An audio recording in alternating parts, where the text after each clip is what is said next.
Finding the slope when we have fractions, we are going to approach this the way we normally would anytime we find slope. We want to make sure we know our slope formula. So m equals y2 minus y1 over x2 minus x1. I do find that students are pretty successful when they label their points. Here's our first point, so that's where our x1, y1 comes from. Second point, x2, y2. And now we're just going to plug those values into the slope formula.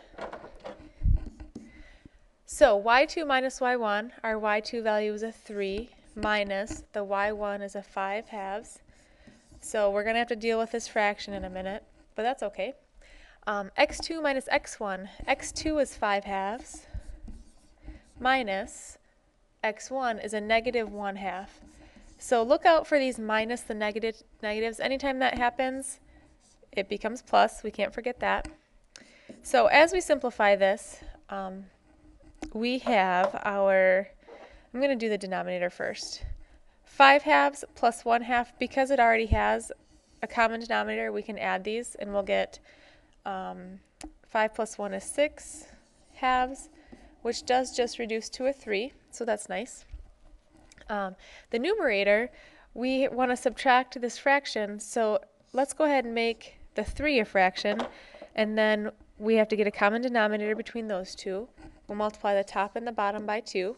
So really our fraction is 6 halves minus 5 halves. 6 halves minus 5 halves is 1 half. And now we have 1 half divided by 3. So the math on this one, what we want to do to get a fraction out of a fraction is we have 1 half divided by, let's make this 3 a fraction, because now we're looking at 1 half divided by 3 over 1, a fraction divided by a fraction, and then we remember, oh yeah, that's right, we never have to divide fractions. We keep that top fraction the same, change to multiplication, and flip the bottom fraction, so this ends up as 1 over 3. So our slope in the end, when we multiply straight across, is 1 over 6. So good practice with the fractions, good practice with the slope formula. Don't let the fractions scare you away from problems like this. It works just the same.